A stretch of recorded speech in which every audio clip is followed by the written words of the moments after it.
जहाँ सबसे पहले उगे सूरजवा कौआ बोले काँव रे। लहर लहर लहराए फसलिया इहे हमरे गाँव रे।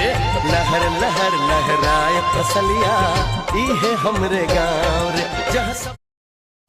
जहाँ सबसे पहले उगे सूरजवा कौआ बोले काँव रे।